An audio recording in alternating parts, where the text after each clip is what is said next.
আমার প্রিয় শিক্ষার্থীরা, কিভাবে ইংরেজি পত্রিকা পড়তে হয় সেই ধারাবাহিকতায় আপনাকে স্বাগত। লক্ষ্য করুন, এখানে অনেক বড় একটি বাক্য আছে। এটি মূলত একজনের উদ্ধৃতি। এখানে ইনভার্টেড কমা দেখতে পাচ্ছি। আর এই যে ইনভার্টেড কমা, এর মাঝে এই কথাবার্তাগুলো বলা আছে। এটি মূলত বলেছেন আমাদের বর্তমান সরকার প্রধান ডক্টর মোহাম্মদ ইউনূস, প্রধান উপদেষ্টা। লক্ষ্য করুন, এই বাক্যটিতে আমরা যদি প্রথমত একটু রাফলি পড়ি, এইরকম হয় যে by reducing the tariff to 20%, 20% শুল্ক কমিয়ে আনার মাধ্যমে, and 17 point lower than anticipated, যেটা অনুমান করা হয়েছিল তার চেয়েও 17 পয়েন্ট কম। আওয়ার নেগোসিয়েটর্স, আমাদের যারা আলোচক, যারা মূলত এই আলোচনায় অংশগ্রহণ করেছে, তারা হ্যাভ ডেমনস্ট্রেটেড, তারা দেখিয়েছে, প্রমাণ করেছে রিমার্কেবল স্ট্র্যাটেজিক স্কিল, তারা উল্লেখযোগ্য বিশাল কৌশলগত দক্ষতা দেখিয়েছেন, অ্যান্ড আনওয়ারিং কমিটমেন্ট, এবং তারা তাদের যে অটল প্রতিশ্রুতি সেটাকেও রক্ষা করেছেন, সেটাকেও তারা প্রমাণ করেছেন। টু সেফগার্ডিং, রক্ষা করতে, অ্যান্ড অ্যাডভান্সিং, এগিয়ে নিতে, বাংলাদেশের ইকোনমিক ইন্টারেস্ট, বাংলাদেশের অর্থনৈতিক যে ইচ্ছা বা আকাঙ্ক্ষা, অর্থনৈতিক যে আহ আগ্রহ, সেই ব্যাপারটাকে কি করেছে, তারা মূলত প্রমাণ করেছে। আমি তো খুব শীঘ্রই বলে ফেললাম। প্রশ্নটা হলো এই বাক্যটা কিভাবে তৈরি হয়েছে। লক্ষ্য করুন, এত বড় বাক্যের মাঝে আমরা দেখতে পাচ্ছি এই হচ্ছে সাবজেক্ট, আর এইখানে অক্সিলারি ভার্ব যুক্ত করে এই হচ্ছে প্রধান ভার্ব।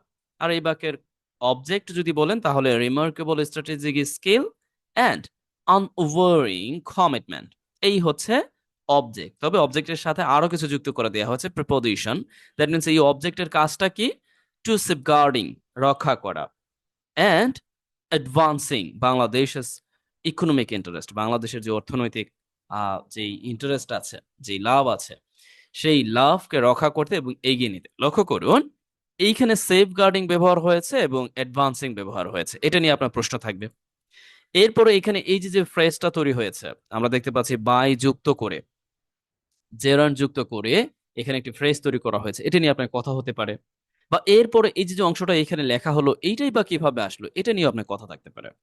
লক্ষ্য করুন, আমরা যদি পুরোপুরি স্পষ্টত লিখতে চাই তাহলে এইরকম দাঁড়ায় যে এই 20 ট্যারিফ মানে কমিয়ে 20% করার মাধ্যমে, এরকম মানে ট্যারিফ কমিয়ে 20% করার মাধ্যমে, দ্যাট মিনস বাই রিডিউসিং, করার মাধ্যমে। এরপরে যেটা মূলত 17% কম। তার মানে আমরা যদি এইভাবে বলি যে যদি আমরা বলতে চাই আর কি, যেটা মূলত আমরা ইতিমধ্যে কিন্তু অবগত হয়েছি, যেটা মূলত হওয়ার কথা ছিল বা বলেছিল 37%, তাই না? এখান থেকে এই 17% পয়েন্ট, মানে 17 পয়েন্ট, আপনি এটা ধরবেন পয়েন্ট লোয়ার, কম। তার মানে এইটা অনুমান মানে এই 37% করা হয়েছিল, তাই তো? সেটা কম।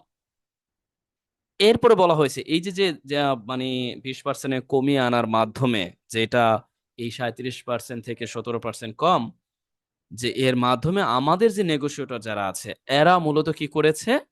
বিশাল কৌশলগত দক্ষতা দেখিয়েছে। ইন্টারেস্টিং না? এটা বলেছেন মূলত আমাদের ডক্টর মোহাম্মদ ইউনূস, তিনি বলেছেন। অ্যান আনওভারিং কমিটমেন্ট, এবং এই যে যে অটল বা দৃঢ় যেই প্রতিশ্রুতি, সেটাকে রক্ষা করেছেন, এরকম একটা অর্থ দিচ্ছে। আমি যদি আপনাদেরকে বলি, এই বাক্যটিতে ঠিক এইখান থেকে, এই হচ্ছে সাবজেক্ট, এই হচ্ছে অক্সিলারি ভার্ব, এই হচ্ছে প্রধান ভার্ব, আর আমরা এখানে দুটি দেখতে পাচ্ছি, অবজেক্ট দেখতে পাচ্ছি এই পর্যন্ত। জাস্ট এই অংশটুকু যেহেতু অ্যাক্টিভে আছে, তার মানে এই বাক্যটুকু আমরা প্যাসিভে করতে পারবো, তাই না? আমরা লক্ষ্য করছি যে এইখানে যে ডেমনস্ট্রেট আছে, এরপর যেহেতু অবজেক্ট আছে, তার মানে কি এই বাক্যটি আমরা প্যাসিভে করতে পারবো। আপনাদেরকে যদি বলা হয় এই বাক্যটি আপনারা প্যাসিভে কিভাবে করবেন, পারবেন না। আরেকটি ব্যাপার, আপনাদের প্রশ্ন হচ্ছে যে এই অংশটুকু তাহলে কি করবেন। দেখুন, এই অংশটা হচ্ছে সত্যিকার অর্থেই এখানে অতিরিক্ত তথ্য।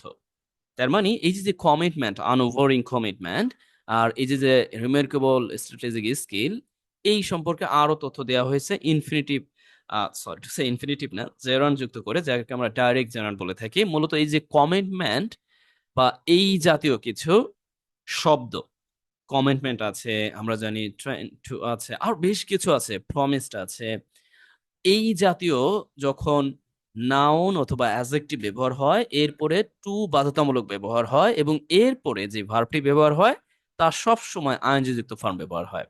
তার মানে এইটা মূলত একেবারে নির্দিষ্ট অর্থেই টু এর পরে সেফগার্ড না হয়ে সেফগার্ডিং হওয়ার পিছনে মূল কারণ হচ্ছে এই কমিটমেন্ট। এই কমিটমেন্ট বা প্রমিসড বা এই জাতীয় আরো বেশ কিছু আছে, হাতে গোনা 5 থেকে 6টির মতো শব্দ আছে, আমি অ্যাড করে দিব কমেন্ট বক্সে, যে এইগুলোর পরে টু বাধ্যতামূলক বসে। ওকে। আর কোনো ভার্বের প্রয়োজন হলে সেই ভার্বগুলো সব সময় আইএনজি যুক্ত ফর্ম জেরান্ট হয়। এখন বুঝতে পারলেন? তাহলে আর দেরি কেন, এখন আপনার কাজটুকু আপনি করেন। আর যদি সম্ভব হয় আপনি এই আনওভারিং কমিটমেন্ট এর একটি প্রতিশব্দ লিখতে পারেন, যে এটাকে আসলে অন্য কিভাবে বলা যেতে পারে, বা আনওভারিং এর একটি প্রতিশব্দ কি হতে পারে। আমরা জানি দীর্ঘ, অটল, এগুলোর একটা প্রতিশব্দ কি হতে পারে, বা রিমার্কেবল এটার বা প্রতিশব্দ আপনি কি লিখতে পারেন। দেখুন, আপনি অল্প শিখুন, বাট ভালোভাবে শিখুন। অল্প শিখুন, সেটাকে কাজে লাগানোর চেষ্টা করুন। অনেক বেশি শিখে যদি কাজে না লাগাতে পারেন, it is not a conducive way of learning English, right? এই যে দেখুন, আমরা ইনভার্টেড কমা দেওয়ার পরে পরে লক্ষ্য করছি যে সাইদ আহ, ইউনুস, মানে অনেকে বলতে পারেনি এটা কেমন। দেখুন, আমরা কিন্তু জানি, যখন আমরা ন্যারেশন পড়েছি আমরা কিন্তু জানি যে সাধারণত কারো বক্তৃতা বলার পর এরপরে হয় আমরা ইউনুস সাইড দিতে পারি শুরুতে, আর শেষের দিকে দিলে side Yunus. That means sub verb এরপর সাবজেক্ট ইন আ মেসেজ, একটি মেসেজে তিনি বলেছেন, রাইট, আফটার নেগোসিয়েশন। নেগোসিয়েশন, দেখুন নেগোসিয়েশন এখানে দা ব্যবহার করা হয়েছে। এর মূল কারণ হচ্ছে এই যে যে আলাপ আলোচনা, নেগোসিয়েশন বলতে আলাপ আলোচনাকে নির্দেশ করেছে। এই যে আলাপ আলোচনার পর ডক্টর মোহাম্মদ ইউনুস এই সাফল্য পাওয়ার পরেই মূলত তার এই বক্তৃতাটুকু দিয়েছেন। তার মানে আমরা কি পেলাম?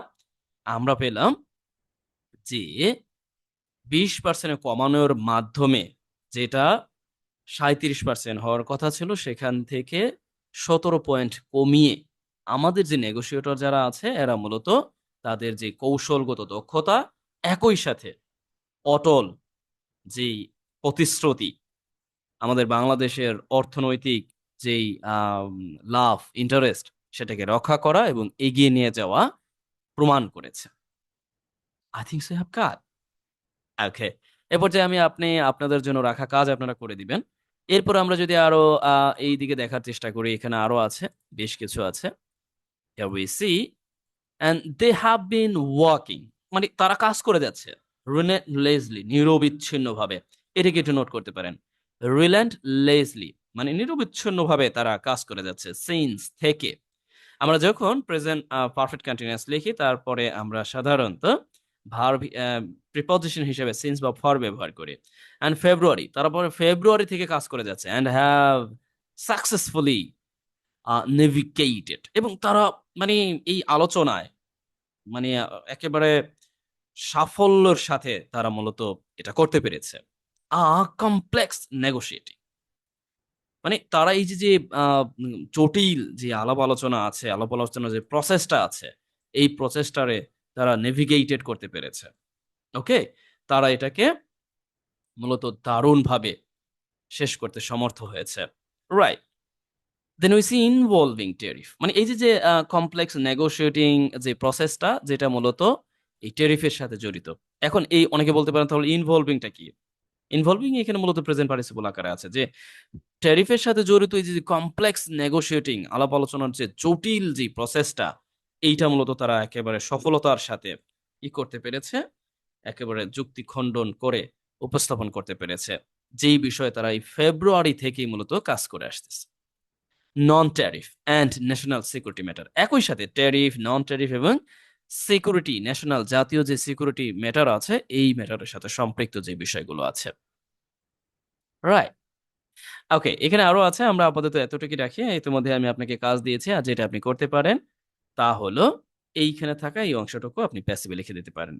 আমাদের নিয়মিত আলোচনার অংশ রাত্রেবেলা দেখার জন্য অবশ্যই অবশ্যই লাইক, কমেন্ট, শেয়ার দিয়ে সঙ্গে থাকবেন। আর ভিডিওটি ভালো লাগলে, যেটা বড় বড় নেয়, অ্যাজ এ ভিউয়ার হিসেবে যেটা করা দরকার সেটা করবেন। আর কেউ যদি আমার রেকর্ডেড কোর্স করতে চান ফ্রি হ্যান্ড ইংরেজি লেখার জন্য, তারা সেটাও করতে পারেন। আজ এই পর্যন্তই, ভালো থাকুন, বেস্ট উইশেস ফর ইউ।